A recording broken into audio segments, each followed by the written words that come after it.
లైంగిక వేధింపుల బాధితులకు భరోసా సెంటర్ అండగా నిలుస్తుందని మెదక్ జిల్లా అదనపు ఎస్పీ మహేందర్ అన్నారు.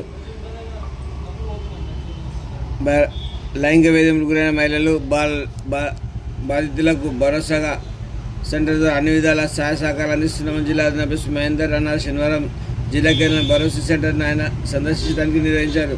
ఈ సందర్భంగా కార్యాలయాధికారులు సిబ్బంది విధుల నిర్వహణను పరిశీలించిన అదనపు ఎస్పీ ఫోక్సో కేసులు, లైంగిక వేధింపుల బాధితుల రక్షణ తీసుకుంటున్న చర్యల వివరాలు తెలుసుకున్నారు. బాధితులకు అందిస్తున్న వైద్య సేవలు, మానసిక కౌన్సిలింగ్, న్యాయ సహాయం, అవగాహన కార్యక్రమాల నిర్వహణ తీరును సమగ్రంగా పరిశీలించారు.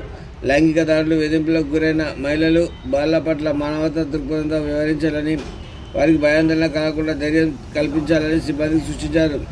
బాధితులు ఎప్పటికప్పుడు న్యాయ, వైద్య సహాయం అందించడంతో పాటు మానసిక బలం చేకూర్చాలని, ఫోక్సో చట్టంపై విస్తృత అవగాహన కల్పించాలని ఆదేశించారు. ఈ సందర్భంగా జిల్లా ఎస్పీ మాట్లాడుతూ వేధింపులు, అత్యాచారాలు, నిరాధారణకు గురైన మహిళలు, పిల్లల ఒకే చోట న్యాయపరమైన, వైద్యపరమైన సేవలు, సామాజిక భద్రత, మానసిక ధైర్యం అందించాల లక్ష్యంతో రాష్ట్ర పోలీస్ మహిళా భద్రతా విభాగం ఆధ్వర్యంలో భరోసా సెంటర్ ఏర్పాటు చేశామని తెలిపారు. బాధితులకు అవసరమైన అన్ని సౌకర్యాలు ఒకే చోట అందుబాటులో ఉంచుతున్నట్టు చెప్పారు.